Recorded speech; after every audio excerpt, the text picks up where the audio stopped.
Suresh the best foundation academy ఇప్పుడు మే అనే స్ట్రక్చర్ను ఉపయోగిస్తూ నెగిటివ్ సెంటెన్స్ని ఎలా తయారు చేయాలి, దానికి కావాల్సిన ఫార్ములా ఏంటిది అనేది ఈ సెషన్లో పరిశీలిద్దాం. మే అనేది తీసుకున్నప్పుడు పాజిటివ్ సెన్స్లో అయితే ఒక పని జరగవచ్చు అని అర్థాన్ని ఇస్తారు. అదే నెగిటివ్ సెన్స్లో అయితే ఒక పని జరగకపోవచ్చు అని అర్థాన్ని ఇస్తాయి. సో కాబట్టి నెగిటివ్ ఏం చేయాలి? మే ప్లస్ నాట్, మే నాట్ను ఉపయోగిస్తాం. ఇప్పుడు ఫార్ములా చూద్దామా? Frame for negative statements, right? దానికి ఫార్ములా కావాల్సిన ఫార్ములా ఏంది? Subject plus may plus not, may అనొచ్చు. May not plus V1 plus object, ఇలా subject plus may not plus V1 plus object. ఇలా ఇంతకు ముందు అయితే ఏం చెప్పాం? ఒక పని జరగవచ్చు అంటే మీరు అక్కడికి వెళ్ళవచ్చు. దానికి నెగిటివ్లో చెప్పినప్పుడు ఏమవుతుంది? మీరు అక్కడికి వెళ్ళకపోవచ్చు. మరి ఫార్ములా ప్రకారం చూసినప్పుడు సబ్జెక్ట్ ముందు రావాలి కదా. మరి ఇచ్చిన వాక్యం సబ్జెక్ట్ ఏంది? మీరంటే యూ. మరి ఇక్కడ ఉపయోగించాల్సిన యాక్సిలరీ వెర్బ్ ఏంటిది? మే. మరి నెగిటివ్ సెంటెన్స్ కాబట్టి నాట్ యాడ్ అవుతుంది. May not, you may not. వెళ్ళకపోవచ్చు, అందులో ఉన్న వెర్బ్ ఏంటిది? Go. You may not go. అక్కడికి అంటే దేర్, ఇలా you may not go there, ఇలా ఈ విధంగా చెప్పవచ్చు.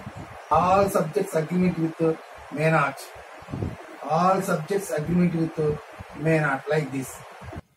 I agreement with may not, I may not. You agreement with may not, you may not. We agreement with may not, we may not. They agreement with may not, they may not. He agreement with may not, he may not. She agreement with may not, she may not. It agreement with may not, it may not. Nouns, noun agreement with may not, noun. So all subject agreement with may not. So afterwards V1 plus object, V1 plus object. Like that you have to frame the sentence.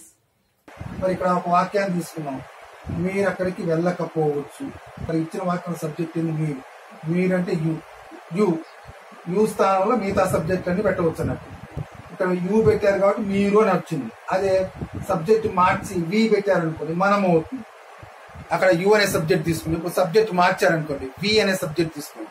అప్పుడు అర్థం మనం అక్కడికి వెళ్ళకపోవచ్చు, మనం అక్కడికి వెళ్ళకపోవచ్చు అంటే we may not go they.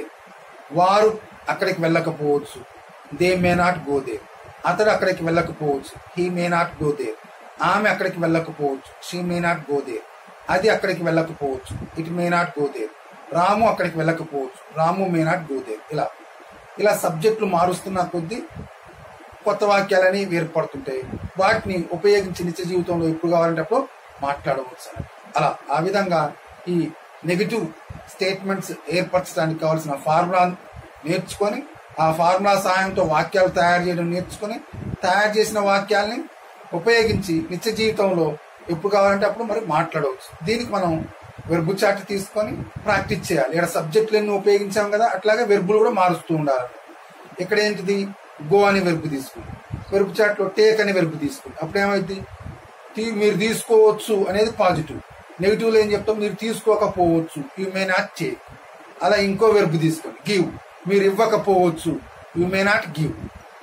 Tell అంటే ఏంటి? చెప్పటం. నెగిటివ్ లో చెప్పండి, మీరు చెప్పకపోవచ్చు, you may not tell. Talk అంటే ఏంటిది? మాట్లాడడం. మీరు మాట్లాడకపోవచ్చు, యూ మే నాట్ టాక్.